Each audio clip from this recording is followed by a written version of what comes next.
pessoal, eu sou a Nathalie, sejam bem-vindos ao Fanatic e hoje a gente vai falar sobre o episódio 6 de Entrevista com o Vampiro, que é o penúltimo episódio dessa primeira temporada, que está maravilhosa. Vamos falar tudo o que aconteceu nesse episódio intenso, com spoilers. Então, se é a sua primeira vez aqui no canal, não deixe de se inscrever para não perder os próximos vídeos e assistir os vídeos anteriores também sobre a série e outros conteúdos que eu trago aqui toda semana. Bom, depois do final do episódio passado, né, que foi bastante dramático, bastante intenso, esse episódio 6 mantém esse clima de tensão, esse clima bem dramático, bem triste, por conta principalmente desse combate que existe entre o Lestat e a Clória, que mantém, né, durante esse episódio todo, a gente meio tenso o tempo todo, esperando alguma merda estourar a qualquer momento. Então a gente começa vendo como o Louis ficou realmente destruído depois daquela luta contra o Lestat. Ele fica realmente muito machucado, leva muito tempo pra se recuperar. E esse tempo todo que o Louis leva pra se recuperar, o Lestat fica distante. E o Louis diz que o Lestat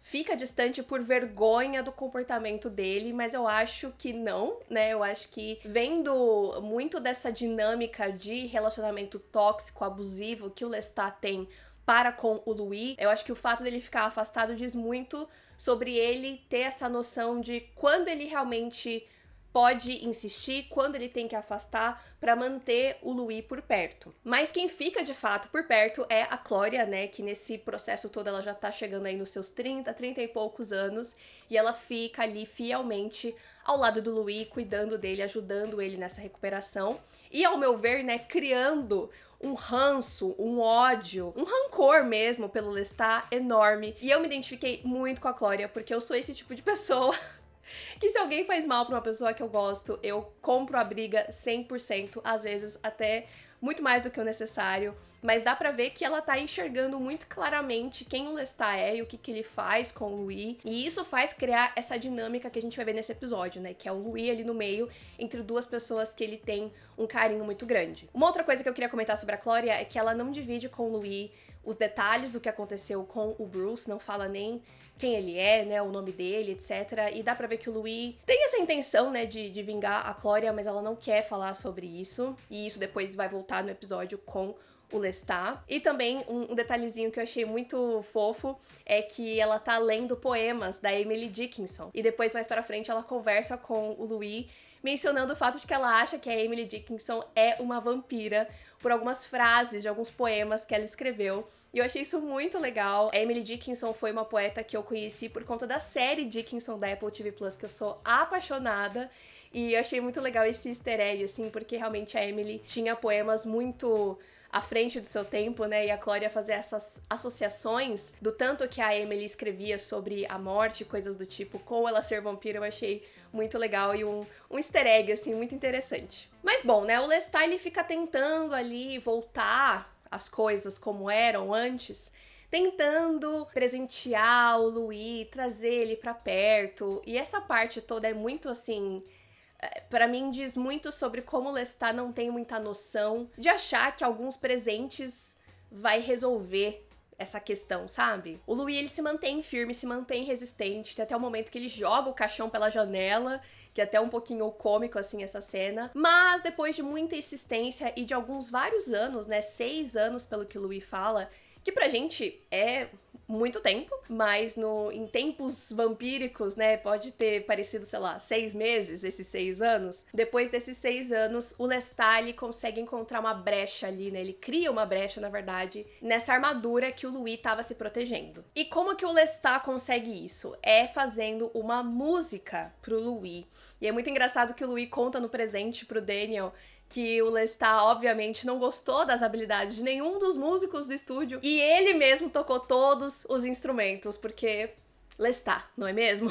Eu achei esse detalhe, assim, muito interessante, porque eu acho que esse episódio todo a gente vai vendo muito dessas facetas egoístas e egocêntricas do Lestat. Mas ele também chama quem para cantar nesta música? A Antonieta, né? Antoinette, que é a amante dele, e aí o Louis fica possesso.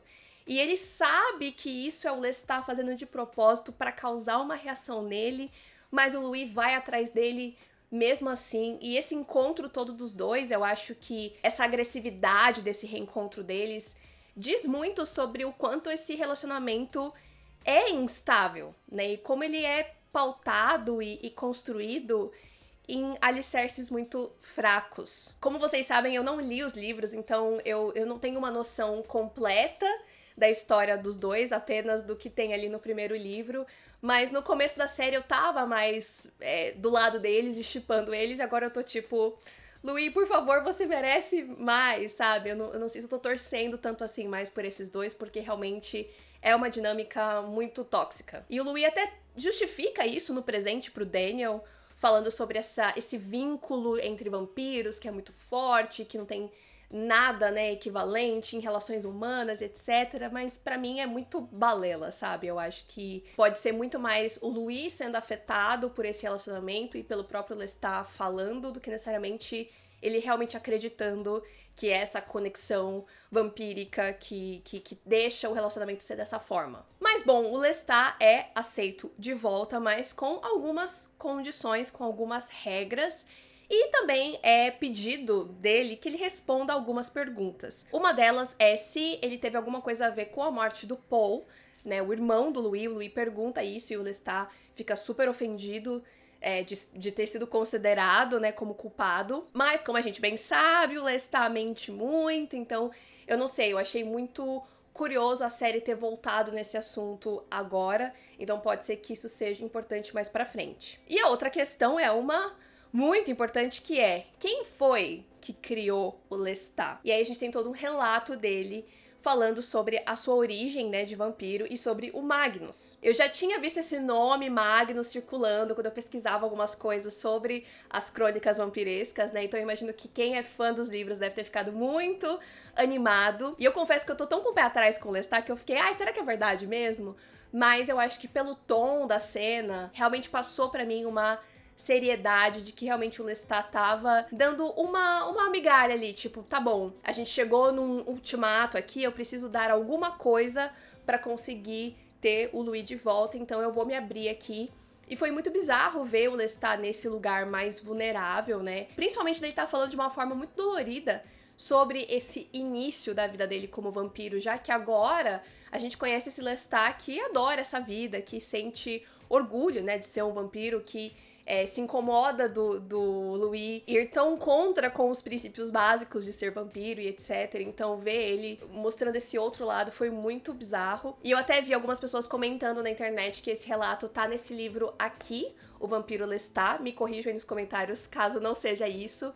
Mas eu sei que esse livro é bastante importante, né? Ele traz muito da perspectiva do Lestat sobre a história. Então, depois desse episódio eu fiquei mais curiosa ainda pra ler esse livro, mas ele é uma talagada, né? Então eu preciso me preparar. Espero que até a segunda temporada eu já vou ter lido pelo menos uns 5 livros aí das crônicas vampirescas, eu espero, porque depois desse episódio eu fiquei muito tipo, nossa, eu queria muito ter lido os livros pra poder saber mais, entender mais e até teorizar sobre umas questões que aparecem aí no final, que depois a gente conversa. Mas aí Lestat está de volta e fica aquela torta de climão pra todo lado nessa casa, porque a Clória e o Lestat claramente estão ali se aturando pelo Louis.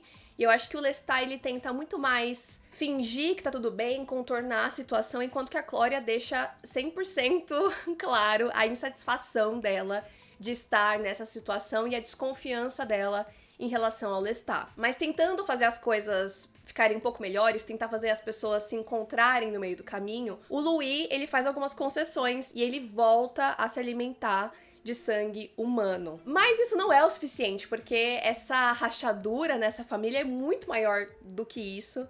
Mas, de qualquer forma, eu acho que essa parte é bastante interessante, porque mostra o quanto a Clória e o Lestat têm ainda coisas em comum, mesmo eles se dando tão mal, mesmo eles agindo com o Louis de formas diferentes, que é quando o Lestat levanta essa questão, tipo, puxa, você parece que trata a gente de uma maneira diferente, porque a gente segue os nossos instintos naturais de vampiros, e a Clória fala, eu me sinto meio assim também e tal, então é bastante interessante esse momento, mas ainda assim, quando o Lestat parece que ele vai, né, tentar fazer a Clória se aproximar, ela fala, tipo, não, aqui não. E eu achei muito interessante a forma como eles exemplificaram, digamos assim, o fato da Clória não deixar pra lá o que o Lestat fez com o lance da lareira. Que ele fala, a gente não vai consertar essa lareira aí não, tal, você quer morar no meio das ruínas? E ela fala, a gente deixa o dano para que a gente não se esqueça do dano. Porque é exatamente isso, eu acho que a dinâmica do Louis e do Lestat chegou num ponto que é muito fácil, digamos assim, entre grandes aspas, pro Louis deixar de lado as coisas ruins, meio que esquecer, e focar nas coisas boas, né? Tá sempre virando a página, tá sempre relevando as coisas ruins, enquanto a Clória, tipo, eu lembro disso aqui, eu não esqueci disso, porque ela sabe que o Lestat é desse jeito e que ele vai voltar a fazer essas coisas de novo. E no final das contas, a Clória está certa em não confiar no Lestat, não é mesmo? A gente vê que ele promete que vai matar a Antonieta, leva lá até a prova, né, com o dedo dela, com a notícia no jornal de que ela foi encontrada morta, e ainda assim a Clória leva o Louis e mostra que na verdade ela tá viva, que o Lestat mentiu. E o mais interessante, eu acho, é a gente ver que ele também fez promessas pra Antonieta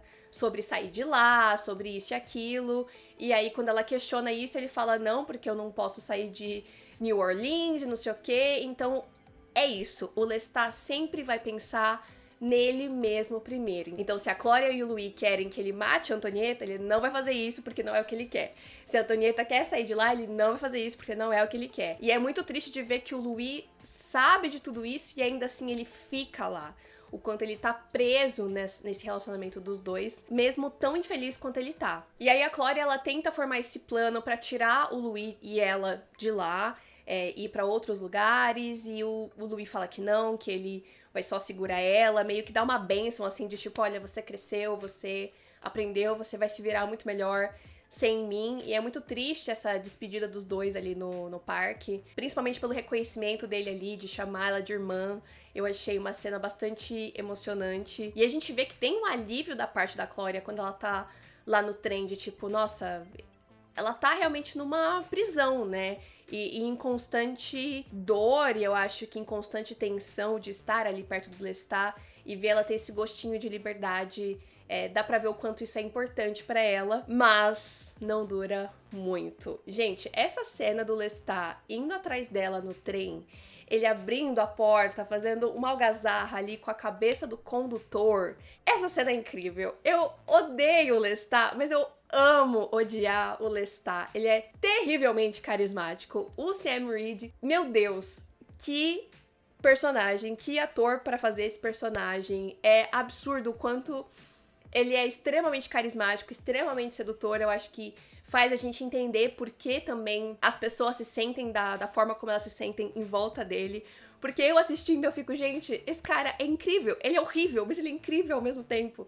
E essa cena do trem eu achei, assim, maravilhosa e desesperadora ao mesmo tempo, como tudo o que envolve o Lestat. E aí ele fala que ela não pode deixar o Louis nesse momento, que ele tá muito frágil. E eu sinto também que o Lestat, eu acho que ele não quer lidar com o Louis sozinho, com a dor do Louis sozinho. Mas ele sabe que o Louis é muito sensível e que ele criou esse vínculo com a Clória, né? Então que o Louis precisa muito da Clória, portanto, ele também precisa, pelo menos por enquanto ele perceber que se ele tirar a Clória da equação, as coisas entre eles dois vão ficar pior ainda do que com ela ali. Então, de novo, é egoísmo. Ele fala que tá fazendo isso pelo Louis, mas ele tá pensando nele e no bem-estar dele dentro dessa dinâmica desse relacionamento. E aí ele puxa ela de volta, ele até chega a falar antes que chegou a ouvir os pensamentos do Bruce, né, já que a Clória não quis falar sobre o assunto, então ele invade uma parte que é muito pessoal pra ela. É o show do Lestat, né, o mundo é do Lestat e a gente só vive nele.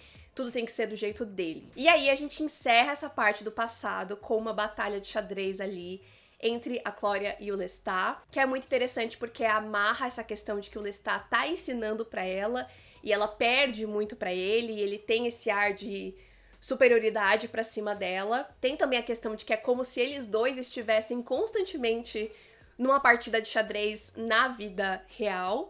E a gente tem essa virada, né, de que a aluna virou a mestre, né? Ela ganha dele. E isso tem esse significado, né, da conclusão que a Gloria chega de que ela precisa matar o Lestat. Ela precisa ser melhor do que ele, ela precisa chegar no lugar, né, dele e ultrapassar isso pra eles realmente se libertarem dessa vida que eles têm com o Lestat. Então eu achei essa cena muito legal. E o jeito como ela termina, né, tipo, a gente ia matar o Lestat. E você fica tipo, meu Deus!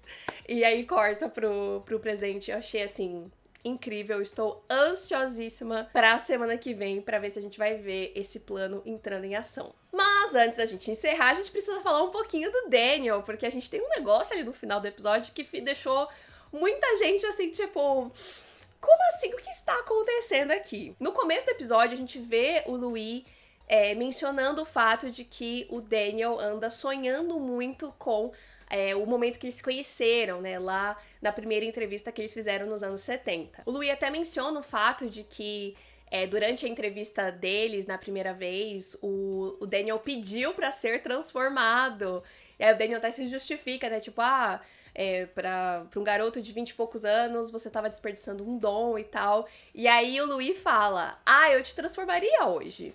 E na hora a gente vê o olhar do Rashid, assim, tipo, meio puto, assim, meio enciumado, porque a interpretação que eu tinha do personagem é que ele era um humano que trabalhava aí pra esse vampiro, que ele, enfim, idolatra, esperando o momento que ele ia ser transformado, né? Uma coisa meio parecida com o que a gente vê em What We Do in the Shadows, o Guillermo, né, trabalhando ali pros vampiros. Eu achava que ia ser uma coisa meio assim. Mas aí, né, a gente tem umas informações novas que eu já não sei mais. Porque lá no final do episódio a gente retoma essa questão do sonho e de quando o Louis e o Daniel se conheceram nos anos 70, porque o Daniel pega no sono ali por conta dos remédios, e a gente vê o sonho, a gente vê o momento que eles se conhecem, a gente vê o Daniel novinho, a gente vê o Louis com o cabelinho ali anos 70, que eu achei muito legal. E, né, depois eles têm uma conversa ali e tal, eles combinam de ir pro apartamento do Louis pra fazer a entrevista, e aí aparece quem? Rashid.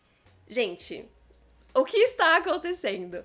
Eu joguei online porque eu fiquei muito curiosa pra ver se já tinha algumas teorias aí de quem lê os livros, e eu vi várias pessoas levantando o nome do Armand, que é um dos personagens das Crônicas Vampirescas, que no filme é interpretado pelo Antônio Bandeiras. Tem muita gente chutando que é o Armand, mas é um pouco confuso, porque a gente vê o Rashid exposto na luz do sol em alguns episódios, em alguns momentos. Inclusive, nesse episódio tem uma hora que ele passa na frente da janela aberta. Então a gente fica tipo, será que é uma memória mesmo? Será que o Rashid é um vampiro? Eu fiquei assim, chocadíssima, fiquei brava quando o episódio acabou, que eu queria o outro episódio ali na hora, mas vamos ter que esperar mais um pouquinho para esse season finale, que promete ser, assim, bombástico. E eu acho que a série também vai deixar alguns ganchos aí, mas o bom é que a gente já tem a segunda temporada confirmada, então eu estou ansiosíssima. Eu espero que vocês tenham gostado desse episódio tanto quanto eu. Deixe aqui nos comentários qual foi o momento que vocês mais gostaram.